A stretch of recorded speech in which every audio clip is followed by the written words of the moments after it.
자, 진중권 씨가 지금 동양대 사표를 내고 난 이후에 여러 가지를 이야기를 했는데, 친문 측근들이 국민이 대통령에게 공적으로 행사하라고 준 권력을 도용해 사익을 챙겼다. 친문 패거리 사이에 끈끈한 우정 덕에 거짓을 한 이는 처벌은커녕 외려 영전했다. 유재수를 보고 한 이야기로 보입니다. 그러면서 지금 백운우부터 시작해서 유재수 그리고 이광철 등 청와대 주요 비서관들, 행정관들이 전부 지금 검찰의 수사 대상이 되어가고 있는 부분을 지금 언급을 하고 있고요. 여기에는 윤건영이나 김경수도 포함되어 있다고 봅니다. 일부 부패한 측근은 위기에서 벗어나려고 프레임을 짰다. 범인들이 범행 전에 CCTV를 제거하듯이 이들은 대통령의 권력을 훔치기 위해 검찰 언론이라는 두 눈부터 이렇게 가려가지고 감시를 마비시켰다. 그래가 그들만의 이 공식을 만들어서 검찰 언론을 공격하면서 죄를 짓고도 아무 죄가 없는 양 한다. 자, 이런 과정을 통해 대중은 수조에 누워 내로 연결된 파이프로 김어준의 뉴스공장, 유시민의 알릴레오 같은 것을 섭취당하고 있다. 이러면서 우리나라에 음모론을 생산하는 공장이 두 개가 있는데 하나는 알릴레오고 하나는 뉴스공장이다. 자, 그래서 유시민은 알릴레오가 아니라 꿈꿀래요. 그리고 김어준은 그야말로 개꿈공장, 뉴스공장이 아닌 개꿈공장을 가지고 판타지를 만들고 있다. 이렇게 말을 하고 문에 대해서도 주변에 누가 충신이고 간신인지를 구별해야 정권의 성패가 달려 있을 건데 간신이 너무 많다. 그러면서 불편하더라도 윤석열이라는 칼을 품느냐 내치느냐 이것이 진정성을 테스트하는 시금석이다. 이렇게 말을 했습니다. 문 지지층을 향해서는 자기들이 열심히 옹호하는 그것이 대통령에 기생하는 인부 친문의 사익인지를 한번 되돌아봐라. 당신들 무엇 때문에 그렇게 데모하고 그러느냐 이런 이야기겠죠. 그러면서 진중권은 조국이 윤석열 지켜줬는데 섭섭하다. 과거에 이제 박근혜 때 500개를 하니 조국이 뭐 부탁을 해서 윤석열이 보고 사표를 내지 말라고 옛날에 박정부 때 좌천대 했을 때 버티라 했다. 그때는 조급편이라 생각해서 조국이 그 말을 했는지 모르지만 조국이 그 말을 했다고 그게 윤석열을 위해서 그런 말을 했는지 아니면 나중에 윤석열을 써먹으려고 그 말을 했는지 알 수 없는데 그걸 가지고 박범계가 섭섭하다. 조국이 섭섭해한다. 이렇게 말을 했습니다. 그래서 진중권이가 애정 봐서 수사 접으란 말이냐 이런 식으로 지금 뭐 이제 와가지고 무슨 성렬이 형 하면서 사실 동기인데 아마 나이가 윤석열이가 많으니까 박범계가 성렬이 형 하면서 그런 구차한 이야기 하지 마라. 그러면서 저런 정서적 호소는 조국을 위한 게 아니라 유재수 감찰 무마 압력을 넣은 사람들을 위해서 박범계가 하는 말 아니냐 그렇게 말을 했습니다. 그래서 진중권은 청와대마저도 일각에서 퍼뜨리는 여론 조작의 프레임에 갇혀 있다. 그래서 친문 세력은 마치 조국이 구속되면 유죄고 불구속은 무죄인 것처럼 이 국민들을 개돼지로 하는 이야기를 하는데 그래서 영장이 기각됐다고 죄가 없는데 무리한 기소를 했다 이런다. 근데 삼류 인터넷 신문이 아니라 청와대에서 이렇게 음모론을 확산시키고 있다는 것이 매우 우려스럽다. 지금 그렇게 이야기를 하고 있습니다. 자, 이와 관련해서 청와대가 창피한 짓거리를 했어요. 조국 영장 기각에 대해 법원의 영장 기각을 존중한다면 지난 금요일 날 얼마나 무리한 판단인지 알 수 있다고 법원의 기각을 가지고 검찰을 비판했습니다. 고민정이라는 여자는 청와대 민정수석실에서 정무적 판단과 결정에 따라 통산적인 업무를 수행해 왔는데 검찰은 직권 남용이라는 이유로 구속영장을 청구했는데 그 직권의 범위가 어디까지인지 법원의 최종 판결에 의해 명확하게 판단되길 바란다. 이렇게 말을 했습니다. 자, 그래서 유재수에 대한 감찰 중단이 불법이 아니고 직권 남용도 아니다. 이렇게 말을 한 거죠. 그런데 동부지법은 조국이 직권을 남용했고 국가 기능의 공정한 행사를 저해했다라고 명확하게 범죄가 소명됐다. 이렇게 인정을 했습니다. 그리고 재질이 나쁘다라는 말까지 했어요. 그런데 이런 거를 읽어보지도 안 하고 청와대가 이런 식으로 직권 남용도 사실이 아니다라고 말을 하며 입장을 발표했습니다. 그래서 기자가 물으니까 기각 결정문에 그런 말이 어디 있느냐 이렇게 반문을 하며 그러면 기각 결정 사유문을 다 읽어보지도 않고 청와대가 입장을 밝히냐 하니 전반적인 상황을 고려했다면서도 전문은 안 읽어봤다는 거죠. 그것뿐만 아닙니다. 청와대 대변인실 행정관은 페이스북에 법원의 구속 기각 사유 전문을 아무리 봐도 재질이 나쁘다라는 표현은 없다. 소설을 써도 되냐고 이렇게 올려서 이게 막 퍼졌어요. 그런데 기각 결정문이 아닌 기각 설명 보도 자료에 이 같은 표현이 분명히 들어있다고 동부지법이 밝혔어요.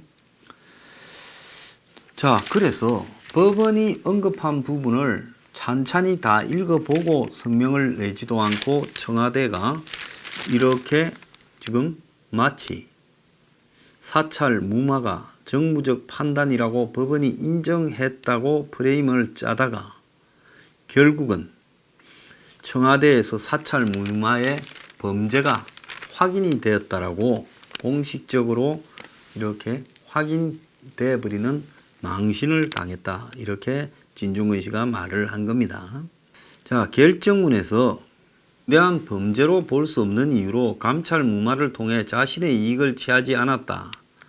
이렇게 돼 있는데 감찰 무마는 조국이 하고 싶어서 한 게 아니라 위에서 시킨 대로 할 수밖에 없었다.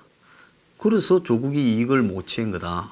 그래서 조국은 장기판 위에 말밖에 안 되고 조국에게 감찰 무마를 하도록 시킨 사람이 주범인데 결국은 이들을 적발하지 못하면 조국이 다 뒤집어 쓴다.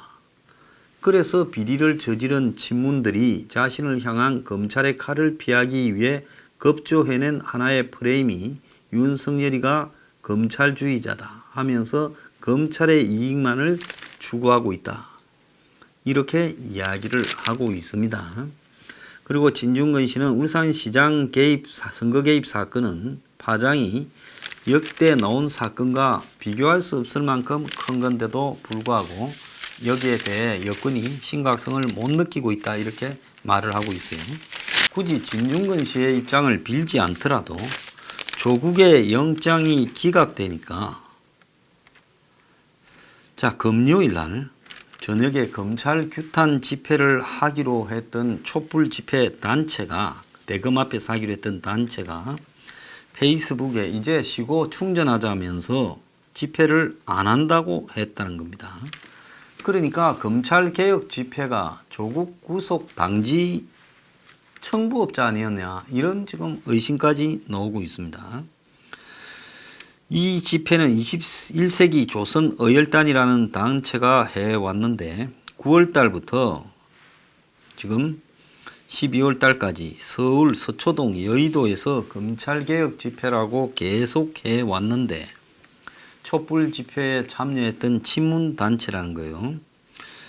자, 그러면서 조국이 석방되니까 이제 그 뒤부터 주최 측에서 서초경찰서에 집회를 취소하겠다고 통보했다는 거예요. 그래서 자신들이 내세운 게 사법검찰개혁이라고 해놓고 특정 개인의 구속되지 않았다고 해서 그야말로 이제 집회 안 하겠다면 결국 이들은 사법개혁이 조국 깜빵 안 보내는 거 아니었냐. 그걸 갖다가 지금 인정하는 거죠. 자, 이들은 조국 구속되기 전날부터 동부구치소 앞에서 조국 수호를 외치다가 그 다음에 조국이 풀려나오니 우리가 이겼다 하고 떠들어대고 갔다라는 겁니다. 자, 이들이 전부 각자 해먹기 바쁜 속에 나라 경제는 개판 5분 전이 돼가고 있습니다. 좌파들이 지금 문희 정권 잡았을 때 촛불로 이제 민노총 키우고 법관을 14명 중에 13명 저거들이 임명하고 그리고 공수처를 만들어서 검사, 판사, 경찰, 장성 뒤에서 다 뒷덜미 잡고 있고 이제 선거를 통해 총선을 통해 이제 입법부만 더 안정적으로 확보하면 이제 이 나라를 지금 앞으로 방향을 만들어가는 게임에서 진행 요원, 심판, 룰, 감독관까지 다 바꿔서 이제 지지 않는 그야말로 불패의 운동장을 만들겠다. 이렇게 지금 정치 게임만 생각하고 있습니다. 자, 이런 사상 초유의 정권을 맞이해서 한국 경제는 거의 엉망으로 되어가고 있는데요. 지금 앞으로 무슨 일이 생길지도 모르고 있습니다. 그래서 기업 가계 빚 이 위험도가 보통에서 5년 만에 주위로 높아져서 금융위기 이후에 최악의 상황이고 기업의 부채 증가 속도가 세계 3위고 기업의 37%가 영업이익해서 버는 돈이 이자도 못 낸다고 지금 하고 있습니다. 자, 그뿐만 아니라 지금 내년에 지자체가 지역주도 청년 일자리를 만든다고 2,350억을 투입하는데 이런 일자리에서 청년들이 다 그만두고 나온다는 겁니다. 마장동 정육 전문가 사업의 절반 이상이 벌써 포기를 했어요. 그래서 기술 전수도 아닌 단순 노동을 시키는데 여기에 이런 열악한 일자리에 지금 돈을 퍼부으면서 지방에서는 심지어 PC방, 편의점, 동네 마트, 휴대폰 판매점까지도 지역 주도형 청년 일자리라고 한다는 거예요. 빵집하고 콜택시 업체에도 청년 인건비 명목에 지원금을 준 데가 많았다고 합니다. 그래서 이런 식으로 그야말로 선거를 앞두고 돈을 막 뿌리면서 그것이 마치 안정적인 일자리가 청년들에게 마련되는 양 이 정권이 국민의 눈과 귀를 속이고 있습니다. 이렇게 하면서 지금 실제로 이 나라의 농촌 지역에는요. 경북 의성에는 장례식장이 8곳인데 분만실이 하나도 없고 전국에 22개 읍명동이 인구가 줄어서 해체 기례고 경남 7곳, 경북 전남 각 6곳이라는 겁니다. 65세 이상 노인이 50%에 달하고 출생아가 한 명도 없는 읍면이 50곳에 달한다는 겁니다. 경북 군위군에는 한 리에 75세 이상이 95%에 75세 이상이 95%고 58세가 가장 젊다고 합니다. 경북 군위, 의성, 전남 고흥은 인구 소멸 단계로 가고 있고 면 단위로 갈수록 주민 90%가 7, 80대라는 거예요. 자, 이런 부분뿐만 아니라 수도권과 지방의 중소도시에도 이런 지금 일이 벌어지는데 경기도 가평에도 관내의 80%가 지금 소멸되지 않겠나라는 우려가 나오고 있고 경북의 상주시는 지역 경북 북부 거점 도시인데 인구 10만이 붕괴되고요. 빈집이 지금 전국적으로 148만 가구나 있다는 겁니다. 한쪽에서는 주택난이 나고 있는데 한쪽에서는 이런 일이 벌어지고 있습니다. 그래서 기업이나 가게나 또 전국의 지방 지역들이 다 붕괴되어 가고 있는데 문 정권은 오직 그야말로 패거리 지어서 도둑질 해먹는 데만 지금 관심을 가지고 그 도둑질을 무마하기 위해 지금 검찰을 해체하고 이제 총선 이겨서 그야말로 이원 집정부제로 개헌해서 영구적으로 집권하는 계획만 다 짜고 있습니다. 그러니까 나라는 망해도 이 나라에서 빨대 꼽아서 끝없이 국민 세금 뜯어서 자기들끼리 재미 보겠다.